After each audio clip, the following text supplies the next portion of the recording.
சட்டப்படி கூட நமக்கு வந்து 8 மணி நேரம் ப்ரொடெக்ஷன்லாம் கிடையாது, 9 மணி நேரம் தான். நாம் ஆல்ரெடி வந்து சட்டப்படியே 9 மணி நேரம் வேலை பார்க்குறோம். இங்கே சட்டங்கள் எந்த அளவு வந்து எஃபெக்டிவாக இருக்குது, எந்த அளவு வந்து கிரவுண்ட் லெவலில் ரீச் ஆகிருக்கு அப்படின்னா அது ஒரு மிகப்பெரிய கேள்விக்குறி. அவர் அவ்வளோ நேரம் உழைக்கிறாரா, உழைச்சி என்ன பண்ணுறாருன்னு தெரில. நீங்கள் அவ்வளோ நேரம் உழைச்சி சாதாரண ஏழை எளிய மக்களுக்கு ஒன்றும் கிடைக்கல. நீங்கள் அம்பானி அதானி தான் வந்து எல்லாத்தையும் கொள்ளையடிச்சிட்டு போகிறாங்க, அதுவும் முதலாளிக்கு தான் போய் சேருது. அதனால் அவரோட ஒப்பிடுறது சரியானு நமக்கு தெரியல. இப்போ நீங்கள் நாராயணமூர்த்தியே எடுத்துங்களேன், 70 மணி நேரம் வந்து வாரத்தில் வேலை செய்யணும்னு சொல்கிறாரு, 6 நாள் வேலை செய்யுங்கன்றார். 70 மணி நேரம் வேலை செஞ்சு யாருக்கு வந்து அது போகுது?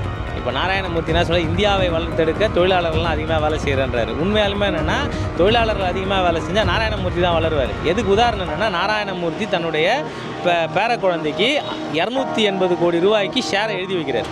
ஸ்ட்ரைக் பண்ணி இந்த நிறுவனத்தை மூடணும்னு சொல்லி எந்த ஸ்ட்ரைக்கும் நடந்தது கிடையாது. அந்த நிறுவனத்துக்கு கூட ஏன்னா எங்களுக்கு சில பிரச்சனைகள் இருக்குது, எங்களுக்கு சில டிமாண்ட்ஸ் இருக்குது.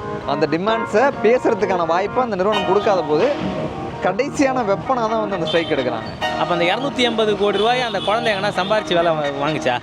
தொழிலாளி வேலை செய்கிறாரு, அந்த தொழிலாளியினுடைய வேலையில் அவருக்கு லாபம் கிடைக்குது, அந்த லாபத்தை எடுத்துன்னு அந்த பேர குழந்தை கொடுக்குறாரு. இப்போ உழைத்து ஓடா போன தொழிலாளிக்கு என்ன கிடச்சிது? இப்போ எல்என்டியோடைய சேர்மேன் என்ன சொல்லியிருக்காருன்னா, தொழிலாளர்கள் எல்லாம் வந்து 90 மணி நேரம் வேலை செய்யணும், அதாவது சண்டேவும் வேலை செய்யணும். இது வந்து பார்த்திங்கன்னா நார்மலாக நம்ம வேலை செய்கிறத விட ஒரு 5 மணி நேரம் அதிகம் வரும். எப்படி பார்க்குறீங்க? அதாவது காரல் மார்க்ஸ் என்ன சொல்லுவார்னா, தொழிலாளி ஒரு வேளை தூங்குறதுக்கான வேலை தேவை இல்லைன்னா தூங்குகிற நேரம் கூட இடைவெளி இல்லாமல் எல்லா நேரமும் உழைக்கணும் அப்படின்னு சொல்லி வந்து சொல்லுவார்.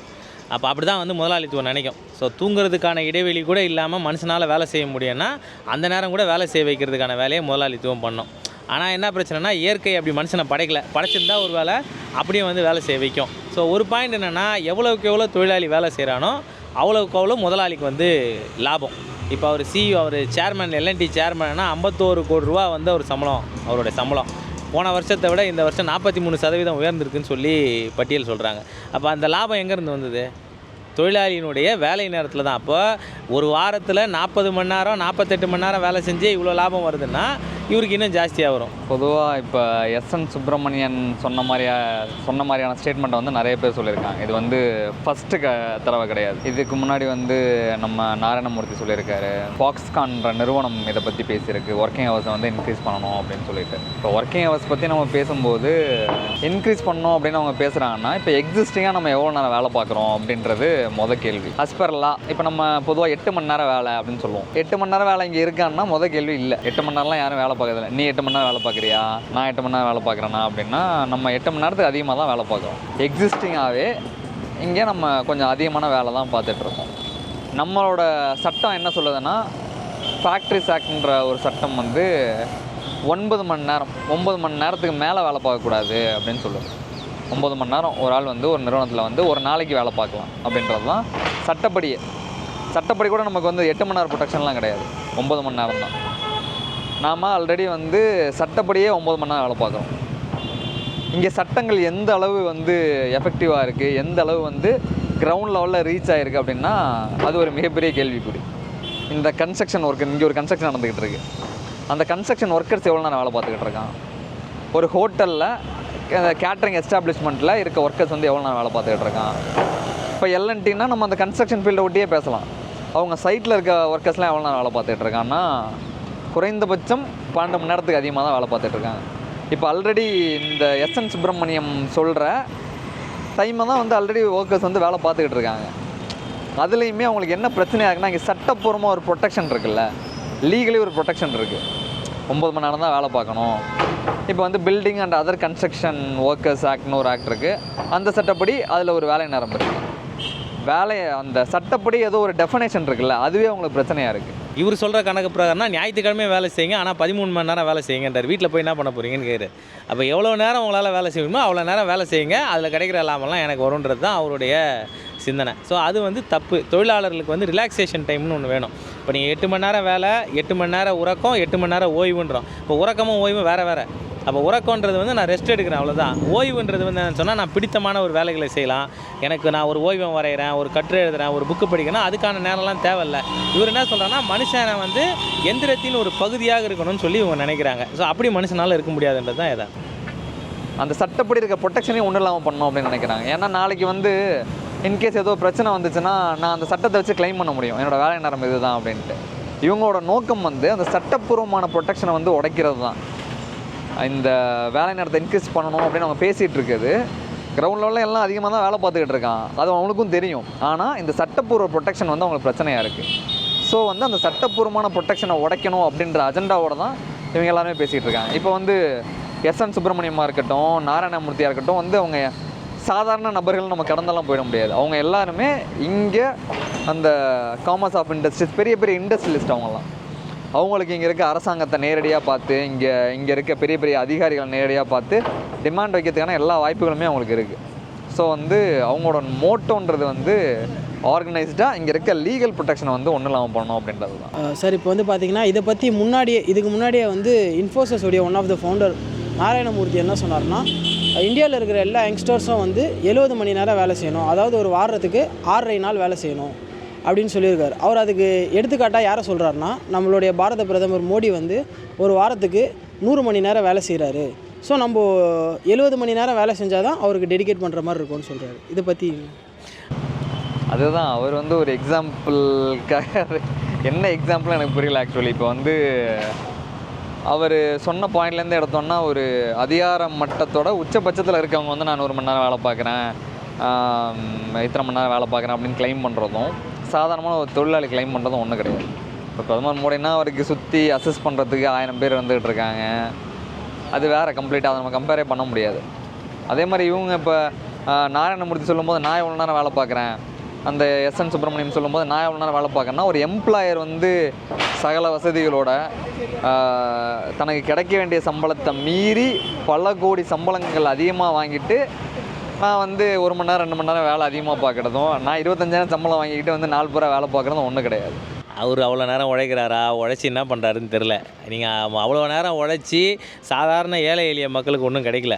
நீங்கள் அம்பானி அதானி தான் வந்து எல்லாத்தையும் கொள்ளையடிச்சிட்டு போகிறாங்க, அதுவும் முதலாளிக்கு தான் போய் சேருது. அதனால் அவரோட ஒப்பிடுறது சரியானு நமக்கு தெரியல. இப்போ நீங்கள் நாராயணமூர்த்தியே எடுத்துங்களேன், 70 மணி நேரம் வந்து வாரத்தில் வேலை செய்யணும்னு சொல்கிறாரு, 6 நாள் வேலை செய்யுங்கன்றார். 70 மணி நேரம் வேலை செஞ்சு யாருக்கு வந்து அது போகுது? இப்போ நாராயணமூர்த்தினா சொல்ல இந்தியாவை வளர்த்தெடுக்க தொழிலாளர்கள்லாம் அதிகமாக வேலை செய்கிறன்றாரு. உண்மையாலுமே என்னென்னா தொழிலாளர்கள் அதிகமாக வேலை செஞ்சால் நாராயணமூர்த்தி தான் வளருவார். எதுக்கு உதாரணம் என்னென்னா, நாராயணமூர்த்தி தன்னுடைய பேர குழந்தைக்கு 280 கோடி ரூபாய்க்கு ஷேரை எழுதி வைக்கிறார். இந்த 240 கோடி அப்படின்றத ஒரு மீடியன் எம்ப்ளாயியால் கனவுல கூட நினச்சி பார்க்க முடியாத விஷயம். எப்படி நாராயணமூர்த்தி இவ்வளோ பெரிய எக்ஸஸ் வந்துச்சு, இந்த சர்ப்ளஸ் எங்கேருந்து வந்துச்சு, அது எந்த இடத்துலேருந்து சுரண்டப்பட்டது, அது சும்மா வரல. ஏதோ ஒரு இடத்துலேருந்து எக்ஸசிவாக நாராயணமூர்த்திக்கு சேர்ந்த சொத்துக்கள் தான் இது எல்லாமே. அது எல்லாமே இன்ஃபோசிஸில் 8 மணி நேரமோ 9 மணி நேரம் வேலை பார்த்துக்கிட்டு இருக்கவன் சம்பாதிச்சு கொடுத்த எக்ஸஸ் தான் இன்றைக்கி நாராயணமூர்த்தி வந்து அவரோட பேரப்பனுக்கு தூக்கி கொடுக்குறாரு. ஸோ எல்லாமே அவங்களோட குறைந்தபட்ச நலன் தானே ஒழிய, அதில் சொல்லும் போதெல்லாம் சொல்லிப்பாங்க உங்களோட நல்லதுக்காக தான் நான் சொல்கிறேன், நீங்கள் முன்னேறணும். நம்மளாம் முன்னேற மாட்டோம், அவங்க தான் முன்னேறுவாங்க. அப்போ அந்த 280 கோடி ரூபாய் அந்த குழந்தை எங்கன்னா சம்பாரித்து வேலை வாங்கிச்சா? தொழிலாளி வேலை செய்கிறாரு, அந்த தொழிலாளியினுடைய வேலையில் அவருக்கு லாபம் கிடைக்குது, அந்த லாபத்தை எடுத்துன்னு போய் அந்த பேர குழந்தைக்கு கொடுக்குறாரு. இப்போ உழைத்து ஓடா போன தொழிலாளிக்கு என்ன கிடச்சிது? அப்படிலாம் வந்து ஒன்றும் கிடைக்கல. அப்போ இவங்க உழைப்பு நேரத்தை நீ அதிகப்படுத்தணும் அப்படின்னு சொல்லும் போது அது வந்து சுரண்டலுக்கான வழின்னு சொல்கிறோம். நம்ம சுரண்டல்னால் தொழிலாளியினுடைய உழைப்பை வந்து வாங்கி அவனுக்கு போதுமான கூலியை கொடுக்காமல் விடுறது தான் இங்கே இருக்கிற யதார்த்தம். அதனால தான் தொழிலாளிக்கு கொடுக்க வேண்டிய கூலியை கொடுக்காமல் முதலாளி கையில் எடுத்து வச்சுக்கிறாரு. அந்த முதலாளி கையில் எடுத்து வச்சது தான் நாராயணமூர்த்தி தன்னோட பேர குழந்தைக்கு 280 கோடி எழுதி வச்சது.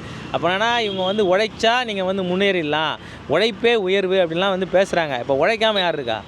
நான் உழைக்கிறேன், எங்கள் தாத்தா உழைச்சாரு, எங்கள் அப்பா உழைக்கிறாரு, எல்லாருமே உழைச்சினே தான் இருக்கிறோம். எவ்வளோ தூரம் உயர்ந்துட்டோம். ஆனால் நீங்கள் வந்து அம்பானியும் அதானியும் வந்து ஒரே ஸ்ட்ரெச்சில் வளர்ந்துடுறாங்களே. இப்போ நீங்கள் அதானி வந்து கோடியாக வந்து கொள்ளையடிச்சிட்டு போகிறாரு, அதெல்லாம் எங்கேருந்து வந்துச்சு? உழைச்சி வந்துட்டாரா, இல்லாட்டி ஏமாற்றி வாங்கினாரா, நம்ம பணத்தை வந்து திருடி கொடுத்துக்கிறாங்களா? ஸோ இந்த கேள்வி அதுக்குள்ளே இருக்குது. இப்போ தொடர்ந்து நம்ம தொழிலாளர்கள் சார்ந்த நிறைய பிரச்சனையை பார்க்குறோம். இந்த சாம்சங் இஷ்யூவாக இருக்கட்டும், இல்லை இந்த மாதிரி முதலாளிகள் பேசுகிறதா இருக்கட்டும் சார்.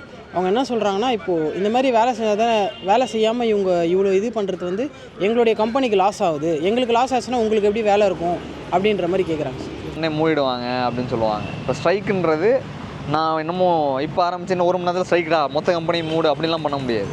இங்கே ஸ்ட்ரைக்கு ஒரு பெரிய ப்ரொசீஜர் இருக்குது. அந்த ஸ்ட்ரைக்கால் கொடுக்கணும்னா நான் இங்கே வேரிய ஸ்டெப்ஸை கடந்து வரணும். ஸோ ஒரு ஸ்ட்ரைக்கான நான் முழுமையாக முடிக்கிறதுக்கு எனக்கு குறைந்தபட்சம் 20லேருந்து 25 நாள் தேவைப்படும். ஒவ்வொரு ப்ராசஸாக போய் பேச்சுவார்த்தை நடத்தி மேனேஜ்மெண்ட் கூட அத்தனை கட்ட பேச்சுவார்த்தை நடத்தி எதுலேயுமே பேச்சுவார்த்தை வெற்றி பெறலைனா தான் அவங்க வந்து கடைசி வெப்பனாக தான் ஸ்ட்ரைக் எடுக்கிறாங்க. எடுத்ததுமே ஒரு நிறுவனத்தில் இருக்க ஊழியர்கள் போய் ஸ்ட்ரைக்கில் குதிக்க மாட்டாங்க. அவங்களுக்கும் வேலை வேணும்ல, அவங்களுக்கும் சம்பளம் வேணும், அவங்களுக்கும் நிறுவனம் நல்லா இருக்கணும், அந்த ஓனர்ஷிப் எல்லாமே அவங்களுக்கு இருக்கும். இந்த நிறுவனத்தை வந்து ஸ்ட்ரைக் பண்ணி இந்த நிறுவனத்தை மூடணும்னு சொல்லி எந்த ஸ்ட்ரைக்கும் நடந்தது கிடையாது. அந்த நிறுவனத்துக்கு கூட ஏன்னா எங்களுக்கு சில பிரச்சனைகள் இருக்குது, எங்களுக்கு சில டிமாண்ட்ஸ் இருக்குது. அந்த டிமாண்ட்ஸை பேசுகிறதுக்கான வாய்ப்பை அந்த நிறுவனம் கொடுக்காத போது கடைசியான வெப்பனாக தான் வந்து அந்த ஸ்ட்ரைக் எடுக்கிறாங்க. இப்போ நீங்கள் வந்து லாபம்னு சொல்கிறேன், அப்போ நீங்கள் வந்து எங்கள் லாபத்தெல்லாம் பிடிங்கிறாங்கன்றதே தப்பு. ஆக்சுவலாக என்னென்னா தொழிலாளி 100 ரூபாய்க்கு வேலை செஞ்சால் அவனுக்கு 50 ரூபாய்க்கு கூட சம்பளம் கொடுக்கறதில்ல. அப்போ ஏற்கனவே அவனுக்கு 50 ரூபா லாபம் போயின்னு இருக்குது முதலாளிக்கு. தொழிலாளி என்ன பண்ணுறேன்னா, நீ கொடுக்குற 50 ரூபாய் வச்சு என்னால் குடும்பம் நடத்த முடியலப்பா, எனக்கு 60 ரூபா வேணும், 70 ரூபா வேணும்னு கேட்குறோம். இப்போ லாபத்தில் இருக்கிற ஒரு பகுதி தான் முதலாளிக்கு கூடுதலாக கொடுத்தா குறையுமே தவிர லாபமே இல்லாமல் போகுதா? ஆல்ரெடி 100 ரூபா உற்பத்தி பண்ணுறேன், 50 ரூபா தான் எனக்கு சம்பளம் கிடைக்குது, நீ 50 ரூபா எடுத்துன்னு போகிற, நீ எதுவுமே செய்யாமல் 50 ரூபா எடுத்துன்னு போகிறேன். நான் என்ன கேட்குறேன், எனக்கு 50 ரூபா பத்தலை, ஸ்கூல் ஃபீஸ் கட்டுறதுக்கோ மருத்துவத்துக்கோ எதுக்கும் பத்தலைன்னும் போது எனக்கு 60 ரூபா கொடுறா, அப்போ தான் பத்தோன்றேன். எனக்கு 60 ரூபா கொடுத்தா கூட முதலாளிக்கு மிச்சம் 40 ரூபா லாபம் இருக்குது, எதுவுமே பண்ணாமல். அப்போ நாம் கேட்குற போராட்டன்றதே என்னன்னு சொன்னால், என்னுடைய வாழ்வாதாரத்துக்கு என் குடும்பத்தை பார்க்குறதுக்கு தான் நான் உழைக்கிறேன், அதுக்கே எனக்கு வந்து கையில் காசு பத்தாதுன்னா நான் போராட்டம் நடத்தி தான் அதை வாங்க வேண்டியதாக இருக்குது. ஸோ கூடுதல் நேரம் நான் உழைக்கும் போது நான் வந்து மன அழுத்தத்துக்கு உள்ளாகிறேன், என்னால் என் குடும்பத்துக்கு நேரம் செலவழிக்க முடியல. இதெல்லாம் பிரச்சனை. இந்த பிரச்சனையை இந்த சரியாக தீர்க்கணும்னு சொல்லி நான் போராட்டம் நடத்துகிறேன். வேறு வழி இல்லாமல் தான் நான் போராடுறேன். எனக்கு என்ன வேலைக்கு போகிறத விட்டு கேட்டில் நின்று கோஷம் கொடுக்குறதா எனக்கு வேலை? தொழிலாளர்கள் வந்து ஸ்ட்ரைக் பண்ணதுனால தான் வந்து ஒரு நிறுவனம் மூடிட்டு போகுது அப்படின்ற வரலாறே கிடையாது. எப்போவுமே வந்து ஒரு ஒர்க்கர்ஸ் வந்து ஒரு ஸ்ட்ரைக்கில் போனால் அவங்க தூக்கி போடுற ஆயுதம் வந்து இதுதான். ஐயோ எம்ப்ளாயிஸ்லாம் ஸ்ட்ரைக் பண்ணால் கம்பெனி நட்டாமல் போயிடும், உடனே நிறுவனத்தை மூட்டு போயிடும். அதுக்கு நமக்கு எந்த ப்ரெசிடெண்ட்டுமே கிடையாது. இது வரைக்கும் மூடப்பட்ட நிறுவனங்கள் அதோட மிஸ்டேக்கால், ஒரு வேளை குளோபல் லெவலில் மார்க்கெட்டில் ஏற்பட்ட பிரச்சனைகளால் தான் மூடப்பட்டிருக்கே ஒழிய, இந்த எம்ப்ளாயி ஸ்ட்ரைக்கால் நான் வந்து மூட்டு போகிறேன்னு சொல்லி எந்த நிறுவனமுமே மூட்டு போனது கிடையாது. அதே மாதிரி ஸ்ட்ரைக் அப்படின்றதும் இன்றைக்கி ஆரம்பித்து நாளைக்கு முடிய போகிற விஷயம் கிடையாது. நான் நாளைக்கு ஸ்ட்ரைக்கில் போக போகிறேன் அப்படின்னா வந்து அது ஒரு பெரிய ப்ராசஸ் இருக்குது. சைனா வந்து ரொம்ப முன்னேறிடுச்சு, இன்னும் 10 வருஷத்தில் அமெரிக்காவே பீட் பண்ணுறோன்னு சொல்கிறாங்க. அங்கே வந்து பார்த்திங்கன்னா தொழிலாளர்கள் 12 மணி நேரம் வேலை செய்கிறாங்க. ஸோ நம்ம நாட்டிலேயே அந்த மாதிரி வேலை செஞ்சால் நம்ம நாடும் முன்னேறும் அப்படின்ற மாதிரி சொல்கிறாங்க. எனக்கு அவ்வளோ சரியான தரவு 12 மணி நேரம் அங்கே வேலை செய்ய வராங்களான்னு தெரியல. ரெண்டாவது விஷயம் என்ன அப்படின்னு சொன்னால், சைனாவில் வந்து உங்களுக்கு நான் சொன்னேன் இல்லையா முன்னாடியே, வாழ்வாதாரத்திற்கான தேவைக்கு தான் சம்பளம் கொடுக்கப்படுது, ஊதியம் கொடுக்கப்படுது. நான் வந்து இங்கே மருத்துவத்துக்கு பல லட்சம் செலவு பண்ணோம், ஸ்கூலுக்கு பல லட்சம் செலவு பண்ணோம், குடும்பம் நடத்துறதுக்கு பல ஆயிரம் செலவு பண்ணோன்னு சொன்னால் எனக்கு அவ்வளோ சம்பளம் இருந்தால் தான் நான் அதை ஈடுகட்ட முடியும். இப்போ சைனாவில் வந்து அது ஒரு மக்கள் நல அரசாக இருக்கும்போது பள்ளிக்கூடத்தில் வந்து இலவச கல்வி கொடுக்குறாங்க, மருத்துவத்தை இலவசமாக்குறாங்க, மக்களுக்கு தேவையான பொருட்களை குறைந்த விலையில் கொடுக்குறாங்க, ஹவுசிங் கொடுக்குறாங்க, வீட்டு வசதி ஏற்படுத்தி கொடுக்குறாங்க.